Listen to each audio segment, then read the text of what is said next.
At sa ibang balita, dismayado ang mga magulang ng binatilyong nasawi matapos hampasin ng payong sa ulo ng kapwa niya teenager sa loob ng isang mall.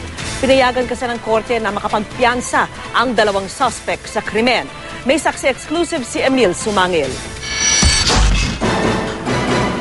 Puno ng dalamhati ang mga mahal sa buhay ng 14 anyos na si Jeremy James Dizon nang yatid sa huling hantungan noong araw ng linggo.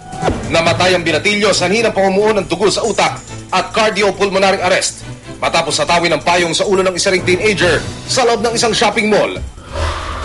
Kaya naman nanlumo ang mga magulang ni Dizon nang malamang pinahintulutan ng korteng pansamantalang makalaya ang mga suspect na sina Kevin Trinidad Ramirez at Nathaniel Maligat de la Torre, kapwa 19 anyos. Nanindigan ng korte na bailable o pwedeng magpiyansa sa kasong homicide na isinampalaban sa kanila. Nagtataka po kami at nawala yung anti-child abuse na ikinaso ng pulisya doon sa suspect, kaya nakapag-bail po yung mga suspect.